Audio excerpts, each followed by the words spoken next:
Hello, thanks for joining me today. My name's Steve Newberry, and in this session today we're going to be looking at interactivity and multimedia in PDF documents.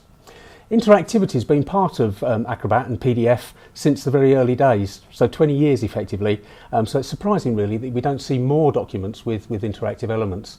The first example I'm going to show you was actually created to promote the original Adobe Reader, Reader 1, and it was actually an interactive PDF in those days. So I'm just going to pop in here on screen and open up the Welcome to Adobe, the Adobe Reader. Didn't have a version number in those days because it was the version. And basically all we had available to us in those days was links and bookmarks, and that's kind of it. So we could click on links and move through our document. It then invites me to go and open up the bookmarks, move to another area. And this nice little document basically taught people how to use the Adobe Reader. So you could go in and maneuver through the document and so on and so forth. I'm not going to go all the way through this document, but the bottom line was very simple. Interactivity has been there since day one, and it's something that we'd like to see more of, obviously, because it makes for more engaging documents and actually draws the person into working with them. Interactive elements obviously have improved and become more sophisticated as time's moved on. So in the newer versions of the product, as it's matured, there's new facilities to add additional functionality, but also embed media such as video, audio, 3D and animation. And we're going to look at some of that this afternoon.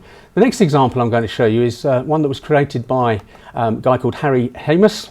And Harry's interactive document was built for the Oxfordshire Electric Vehicle Consortium. This document and another one I'm going to show you later on are both available from the Acrobat Showcase on adobe.com. So if you'd like to download and look at these documents in more detail after the event, if you just Google for Acrobat Showcase, it should come up in the first 2 or 3 links shown in Google. And this document has a few additional features and functions, if you like. So this one's got rollovers on the buttons. And a variety of other bits and pieces. We've got the rollovers down the bottom here as well, where the text changes colour and emboldens as you roll over it. And Harry's also built in a variety of additional capabilities, so we can link out to external files. I won't press on that one and launch PowerPoint on us. We go to the next one. We can also go in and see some additional material, and if we click on this link, for example, it pops a window, and that window has what are effectively remote rollovers in there. So as we scroll across the various pictures, we see remote rollovers. Now this is done using show and hide fields. So these are effectively just fields in a PDF document that are being shown and hidden as part of the rollover action. We won't get into that much depth in terms of showing you these features and functions, but it's definitely something that's there to be explored as we go on. What I'd really like to do is spend some time looking at some examples of basic functionality that I'm going to go through at the most simple level. Firstly, because I'm a fairly simple soul, and secondly, because obviously keeping it simple makes sure that the principles are clear going forward. So, as I say, this document will allow us to look at a variety of bits and pieces. So I'm just going to escape from that and go back to the main view. Incidentally, that particular document launched into full screen view, and that's something that a lot of people want to be able to do. So basically hiding all the menus and toolbars and stuff in Acrobat or Reader and just displaying the content. But it becomes increasingly important if you do that, that you then have navigation built into your document to allow your user or your viewer to work their way through the document in question. Okay, the next bit I'm going to look at is actually a document that we more typically see on the internet and get sent to us as email and so on and so forth, the infamous flat PDF. So here's a nice document created probably in Word or some word processing application, and literally the only navigation that's available to us in this document, there's no bookmarks or any links or anything else. It's just a flat document, and you know, nothing more boring than a flat document, to be perfectly honest. In more recent versions of Acrobat, we automatically create thumbnails. So if you open the thumbnail pane, we can actually jump from page to page using that if we wish. But again, it would be nice if it at least had some basic interactivity to help a user or viewer navigate the document. Now, we can do this directly in Acrobat. So if we go to our Tools menu over here and drop down the the window here, we'll see we've got a number of options available to us here in terms of multimedia content, and we'll come to those shortly. If we go to the content editing pane, we've got additional content that we can add to the document, or functionality we can add, which is effectively things like adding links and adding bookmarks. So those basic features that were available in Acrobat version 1 haven't gone away, they've just got a bit better. So effectively what we can do, if we move to the next page in this document, is we can start creating bookmarks using the tools inside Acrobat. Now we can do this a number of different ways. As with all Adobe products, there's at least 3 ways of doing something, and really you choose the way that works best for you. The easiest way and the quickest way is to highlight a piece of text and just hit Control or Command B, and that makes a bookmark for us. And it also brings it up in the bookmarks panel and allows us to edit that bookmark should we wish to change the wording if we need to. We can also highlight a piece of text, and the drop down menu in the bookmarks panel itself allows us to create a new bookmark, just like so. And we just can work through our document doing this one bookmark at a time. I'm just going to go back to the Control B approach, and if we jump to another page, start doing some more. Just do a couple, otherwise it starts getting really dull. And we've got a few bookmarks here. Now those bookmarks are hierarchical in the document in terms of the headings, so we can actually pick up those bookmarks in the bookmark pane and actually change their hierarchical position within the bookmark panel. If I can just get my mouse to stay where I want it to, there we go. And we can pop these in to create a hierarchy of bookmarks, and then you can collapse and expand the bookmarks as required.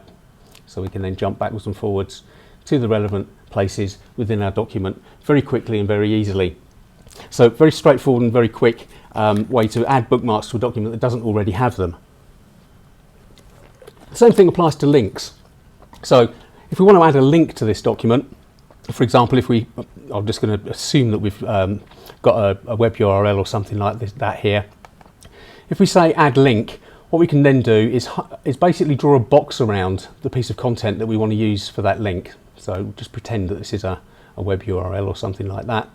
And once we do that, we've got a number of choices as to how that particular bookmark is displayed. So typically you want to do it as an invisible rectangle, especially if it's in a stream of text. You don't want blocks of red or various coloured markers all over the place, so when someone hovers over it, they'll be able to see a little change in their cursor. And then basically you've got a number of choices here as to what you want that link to do. So do you want it to go to a page view? Typically yes. Do you want it to open a file? Do you want that link to open a web page, or do you want to create a custom link?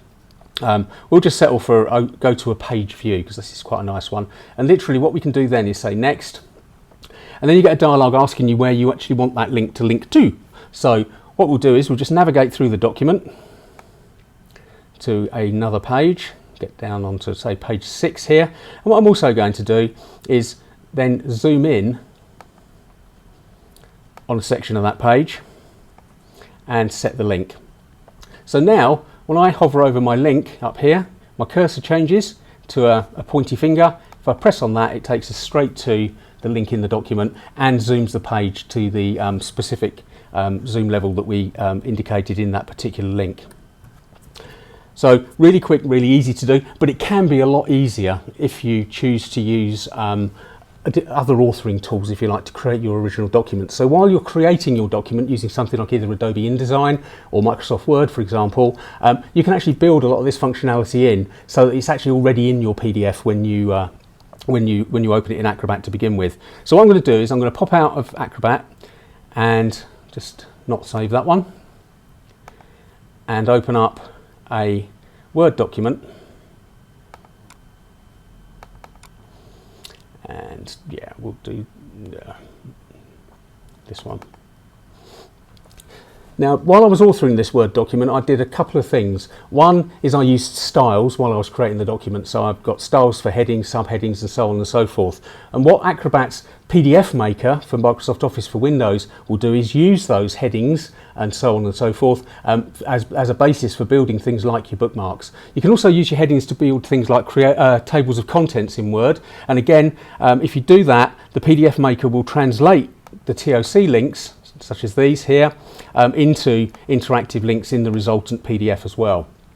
So we can actually do an awful lot within the document prior to creating the PDF to help us save time when we get to Acrobat. So let's just go down a bit further into the document, and in here I've also just written in some web links as well, so they're just text at the moment. And again, we can tell Acrobat when we export this document to consider all links, so to go and identify mail tos, HTTP links and so on and so forth, and turn those into interactive links. It'll also convert things like headers, footnotes and endnotes, and it'll also convert cross-references in the document. So if you use Word's cross-reference feature or InDesign's cross-reference features, it will actually convert those documents.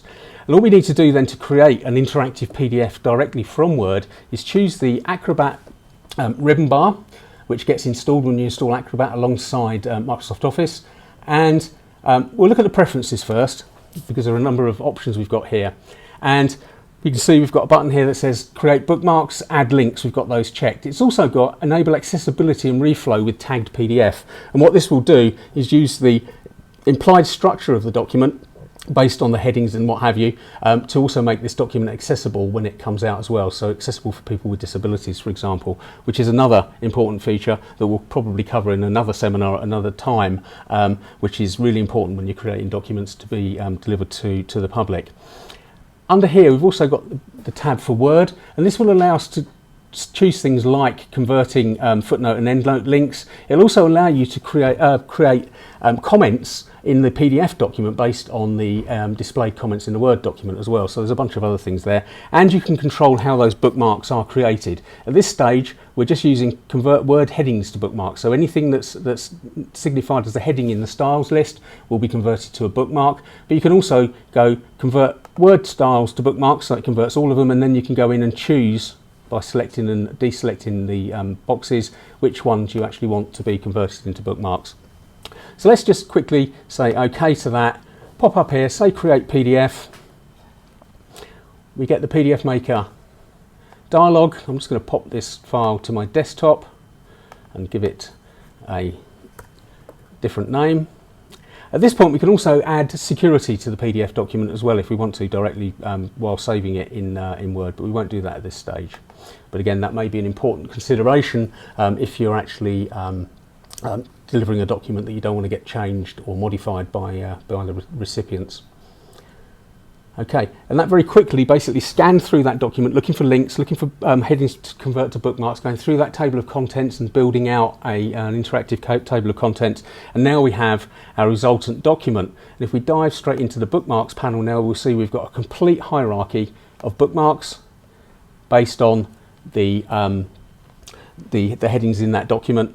All of them fully functional, so it will take us to the relevant place within the document very quickly and easily and very straightforwardly. Now we can go in and edit these if we wish to. We won't do that at this stage. Incidentally, Acrobat will also convert any languages into bookmarks as well, including non-Latin languages such as Hebrew, Arabic, Chinese, Japanese, and so on and so forth.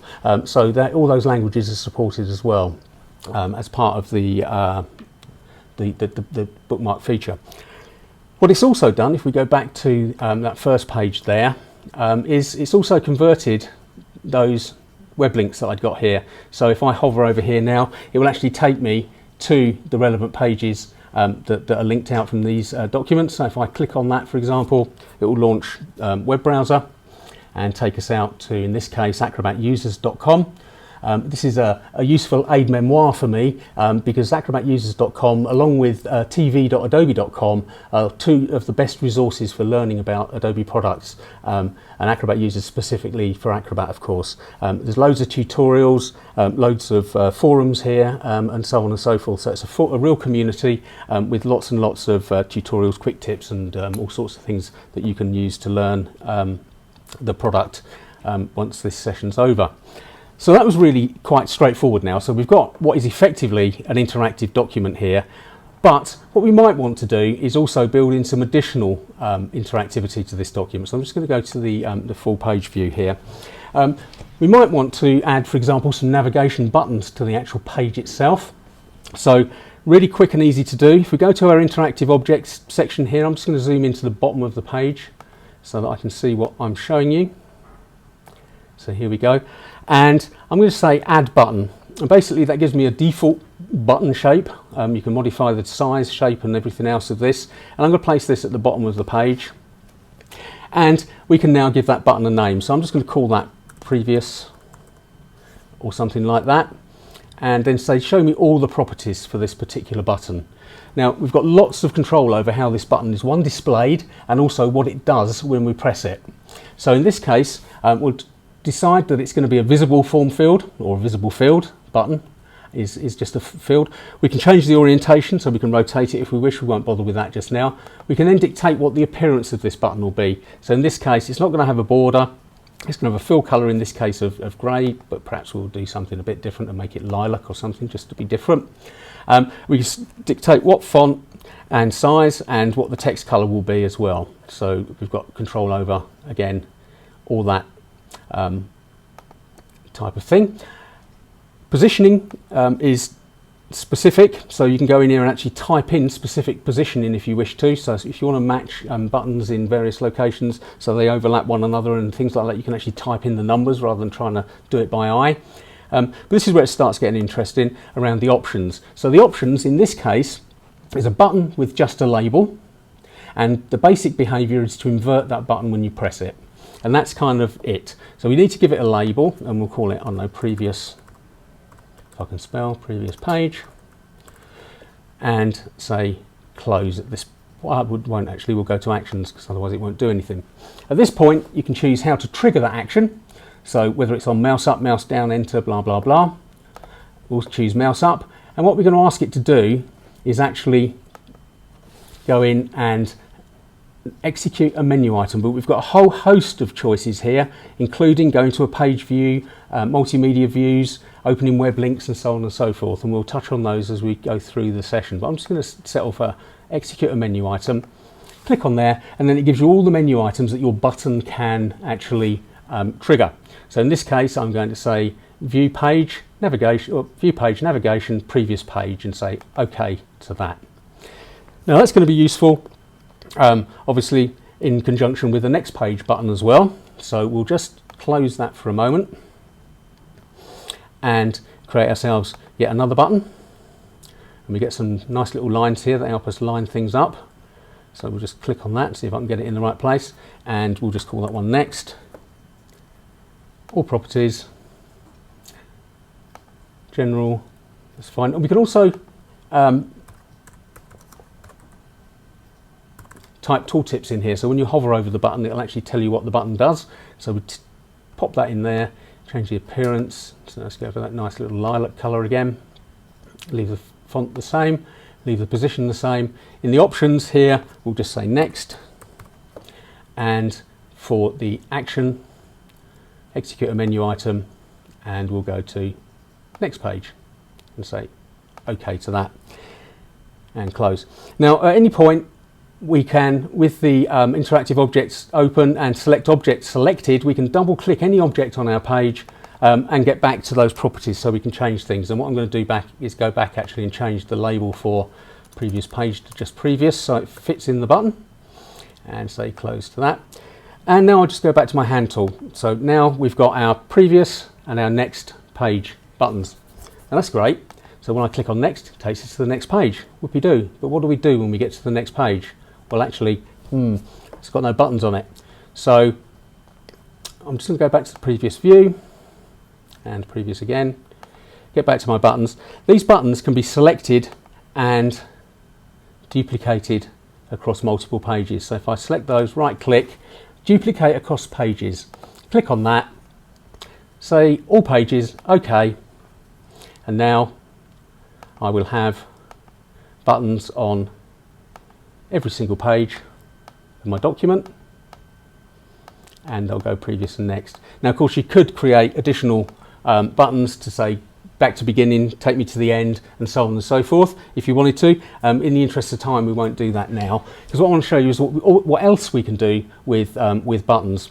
So I'm just going to get my select object tool here, double click this and look at some of the other options. So I said label only was one of the options, and if we click on and down on that, we can also have icons with labels and a bunch of other bits and pieces, including labels over icons and what have you. So what I'm going to do is I'm going to choose icon only in this particular instance, and I'm going to choose my icon from my system, drop in here and find my buttons.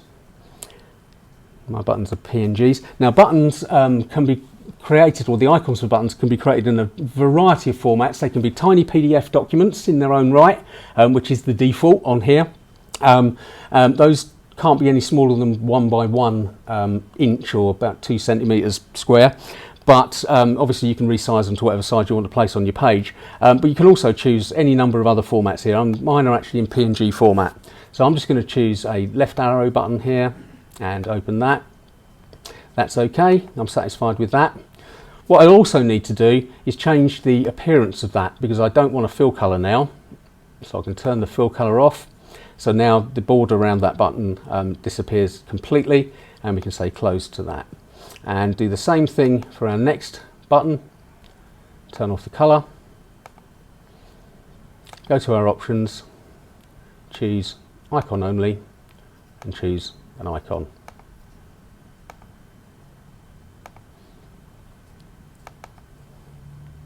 And OK that, and close. So now when we go back, we'll see that we've actually got nice little icons instead of those great big square boxes with purple in them. And again, oops, I need to obviously duplicate that through the document to update the whole thing. Again, we won't bother with that for now, because what I want to do is actually move on to another example. Before I do that, I'm actually going to cheat a little bit. So I'm going to go back to the previous page, select the object and choose those buttons and copy them, so that when I close this document and open my next one, let's get rid of that Word document as well, and open my next document, I can actually reuse that content. So I'm going to come in here and I'm going to work on this conference guide. So I'm just going to go into the basic conference guide itself. Actually, before I do that, I'll show you what the finished object looks like.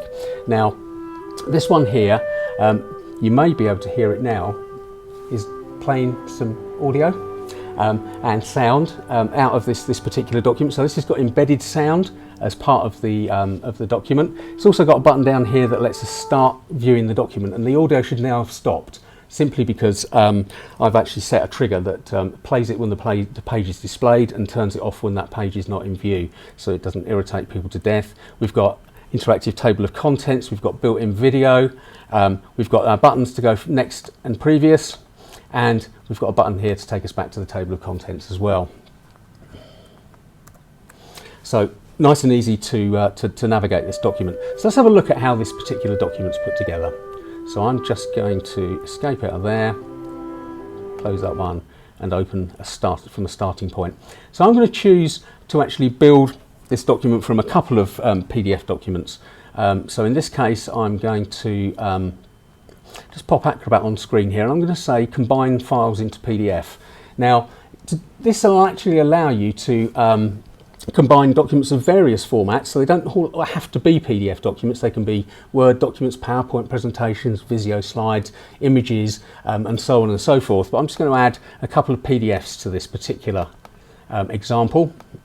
A cover and the guide itself. So I'll select those and open them into the Combined Documents dialog. This actually allows me to see the pages and all the pages of the documents that I might have chosen, and typically you'd have more than this perhaps, and we can actually see the individual pages within that particular set of documents and that PDF, that multi-page PDF. And if we wanted to, we can pick these up, reorder the pages and move them around. We can also delete pages, even take that cover page and place it in the middle of the PDF and so on and so forth. Not going to do that right now. I'm just going to say combine files, and that will create me a single PDF document consistent with all those other files. I'm just going to pop into the thumbnails view here because we've got a slight incident occurred, and just go in here, and when my reading glasses kick back in again, allow me to select rotate pages. I'm just going to rotate that page to its correct orientation, and we're ready to rock in this particular instance. So we've got a series of pages. We can also go in and renumber pages, and there's an interesting little occurrence here because we've added a page to this. The page numbering is going to be wrong in this particular document. So what I'm going to do is I'm actually going to say that first page needs to be numbered in a certain way. So we can come in and say, actually, I want that numbered using a Roman numeral just for that cover, because that's not part of my document. And then the rest of the document will be numbered 1 through whatever it is, 12 or 13. So very quickly and easily adjust for changes in page numbering in the thumbnail view. Now what we can also do, because I've noticed now that page 3 is actually labelled as page 2 and page 4 as 4, 5 as 5, so that's okay. So that one needs to be renumbered to page 3. In Acrobat 11 we've got the facility to do editing of images and text in our document, so I can very quickly turn that on, go in there and literally edit that particular piece. Job done. Take my page back to where it should be. He says, come on, just click the button, the keyboard's not. So we now got that page numbered correctly as well. So what we want to do now is start adding those buttons to the pages. So rather than go in and have to completely, oh, I've accidentally double clicked an image which has fired up Photoshop, which is a bit annoying, but never mind, that's gone. I can just say paste, and paste the buttons that I created in my previous document into my new interactive PDF document. So I can pick those up and reposition those wherever I like within this document, and their behaviour will be the same as they were in the previous one. So it copies the properties and everything across into this document. So all I now need to do is say add those buttons to multiple pages, and I want to go from page 1, not I, to 13. And incredibly quickly we've now got our basic page turning numbers incorporated into our PDF document. So then we can go on and do some additional work. Now this was actually created originally using InDesign, and in order to do that, sorry, InDesign also built in some additional functionality around links and so on and so forth. But we could have, if we were working in InDesign, have placed our images, our video and other content and buttons in that product as well. One thing I didn't mention about buttons and fields is they can also be turned on so that they only display when the document's viewed on screen and don't print. So that's a pretty important thing. If you want to print this document out, you don't want it covered in buttons, you can turn off that functionality as well. But what I want to show you now is how you place, firstly, that audio file on the first page. So I want to basically insert sound. Now, by default, you draw a box that's going to hold your audio, and you then browse to that audio content. Do forgive the content, it was the only piece of royalty-free stuff that I actually had available on my machine at the time. And what you can also do is show advanced options. And what the advanced options allow you to do is decide how that video is played. So when I played back the finished version of this at the beginning there, it played as soon as the page opened, rather than when the content's clicked. So you can just say page containing the content is opened, and disable, if you don't want it to play constantly the whole time the person's viewing the document, is disable when the content is closed or when the page containing the content is not visible, which is my favourite one. So when you move away from that page, then the content stops playing. You can also create a poster frame, so basically a placeholder for that piece of video. So in this particular case, we'll browse back to our buttons and grab a little thing that represents audio and just say open that. So that will display in place of just a playhead basically. And that's about it really. And then we can say okay to that, and that's a bit squished, but never mind. I can change that.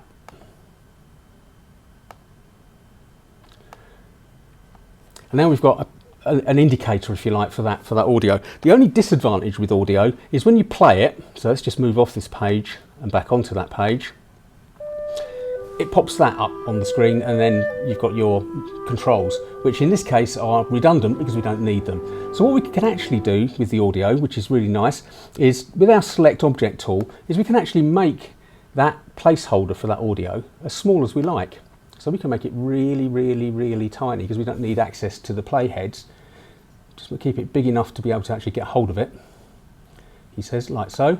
And then we can move that to an inconspicuous location on the page, such as down in the corner there, and possibly give it a colour of grey or something like that instead of an icon. And lo and behold, it's vanished. So to all intents and purposes, move away from the page, go back to the page, the audio plays, and move off the page and the audio stops. So that's really, really quite nice. Okay, I'm going to move now to this page and do the same, but for video. So in this case, we say add video. I've got a nice placeholder frame there that shows me where I want to place my video. So I'm just going to pop that in there, just draw a box over the top of it. Whoops.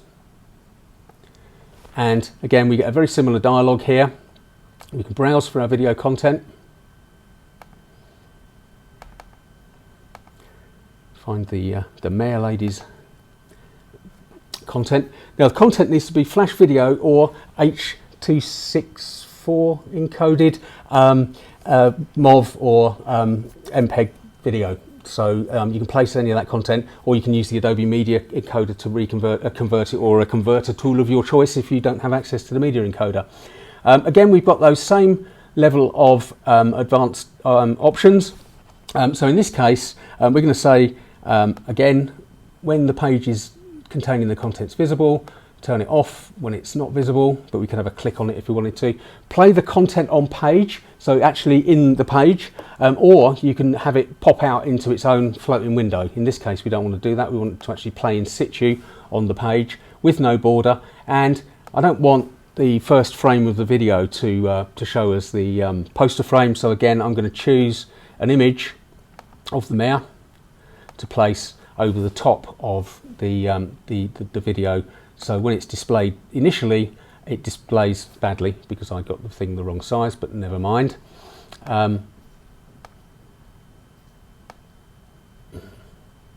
It displays a nice picture of the mayor.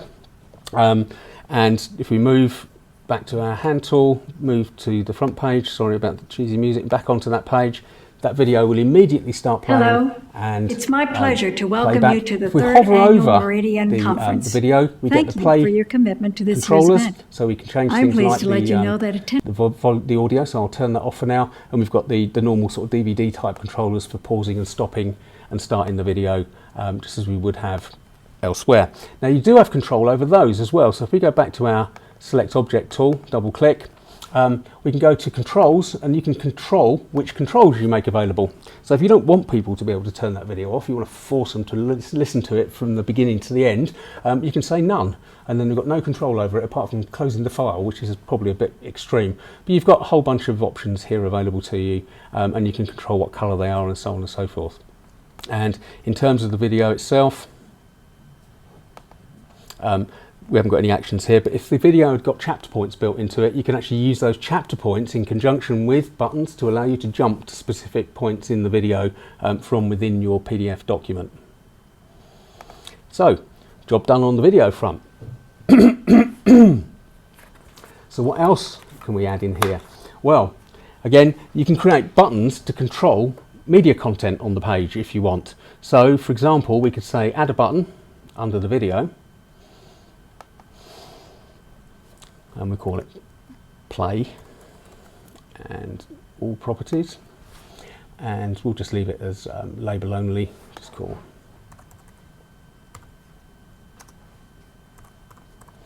play movie or something like that in there. And under the actions here, we can actually say multimedia operation. Choose that, add, and then you get the choice to choose the media that you want to play back. So in this case, 2 pieces of media in this document. The one I want to control is the welcome video there, and then what action do I want to apply? And we can say play, or the various other options we've got available to us there. So we can just hit the play there and say OK and close, and again back to our little hand tool and say play movie, and it will play the movie for us on demand. It's and my pleasure to welcome you to the 3rd annual movie will stop, and when you go back it will play anyway, so the button's a bit redundant. Hello, but at least it's my pleasure to welcome you to the 3rd annual Meridian So I'm just going to move off this page before it excuse me, drives you to complete distraction. Just have a look at a couple of other options here. So we saw in the example of Harry's electric vehicle document that we looked at that he had nice rollovers and things like that in his document.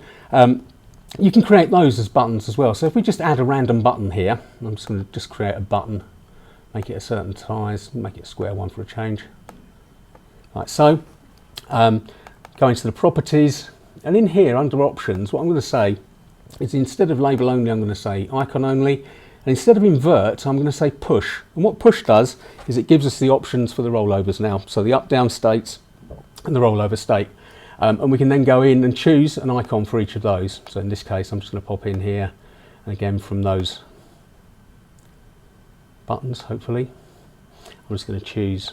And if you create buttons in Illustrator or somewhere like that, or Photoshop, you can actually create them with transparent backgrounds, and that transparency is honoured by Acrobat as well. So we'll just say open that one, OK, go to our down state, choose the icon for that, browse for it. I really should have converted these to PDFs instead of PNGs to save myself a few steps. There's the down version, open that, say OK, and finally the rollover state as well.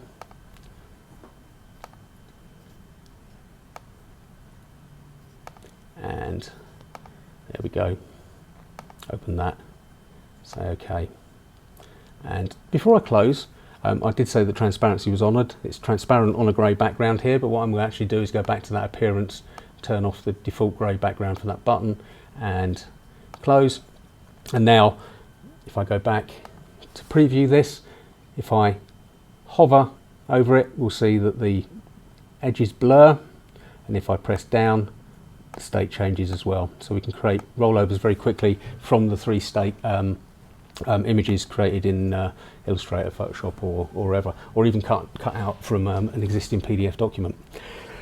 So really quick and easy, and again these can be copied and pasted all over additional documents, so it might be nice to create actually a default template, if you like, of various action buttons and stuff like that, that you can then customize and cut and paste into other PDF documents, thereby saving you a lot of the time that I've spent showing this stuff.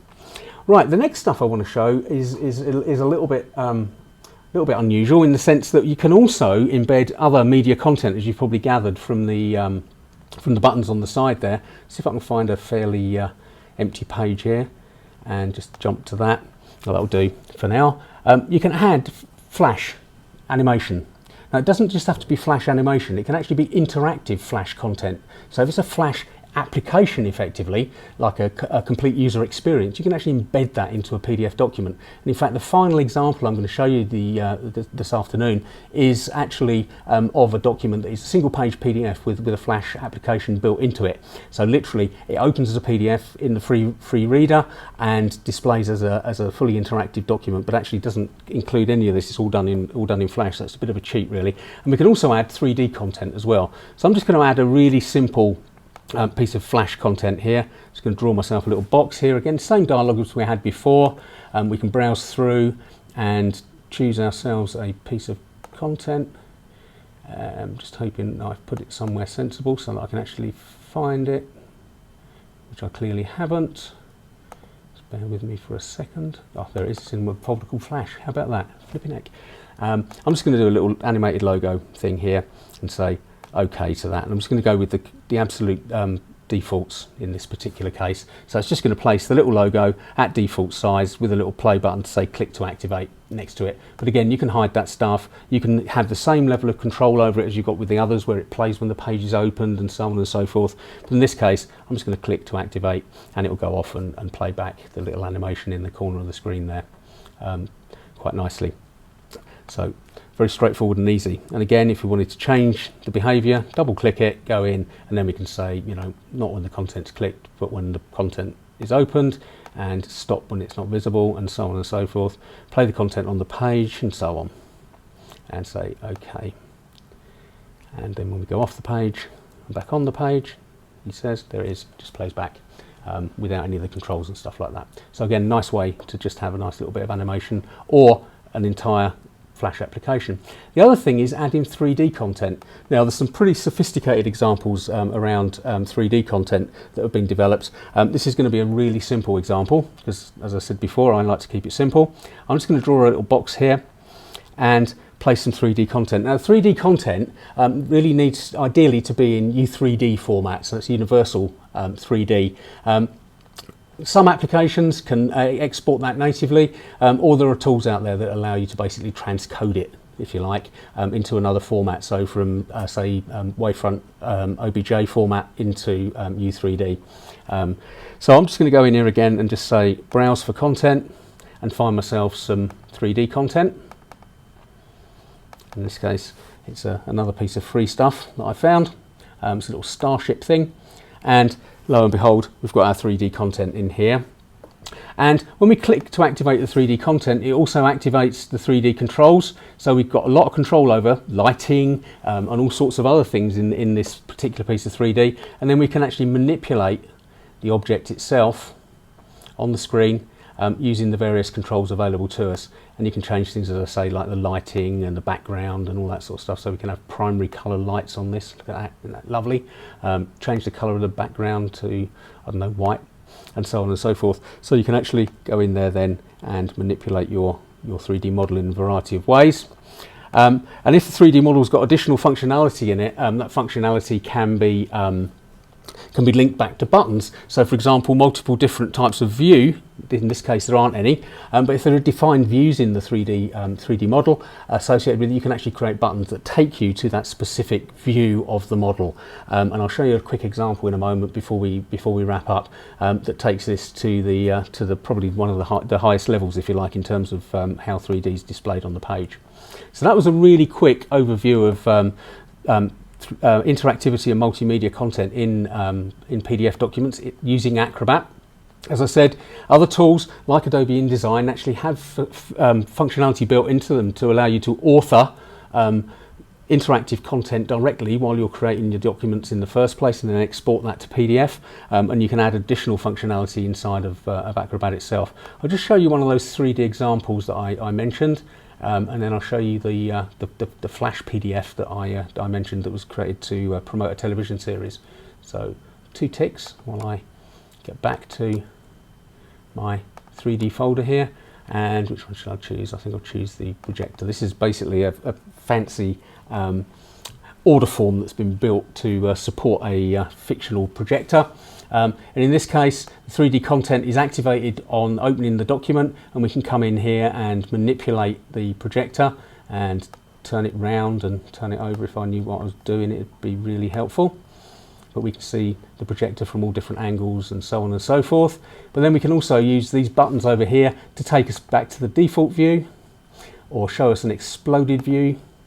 So these are saved, and different alternate views of that particular device, and even toggle transparency and all sorts of things like that. So again, very functional. So finally, I'm just going to show you that example that I mentioned of taking this stuff to the extreme but cheating a bit by using embedded flash, but I just like this example because it really is very slick. So this was done to promote the TV series The Tudors. I'm just going to pop up into a full screen view here, and basically really nice interactive document. And again, this can be downloaded from the Acrobat Showcase on adobe.com, and again it's got all sorts of bits built in here, so you can jump to the photos section and see different photos, and go to the extras and view video, and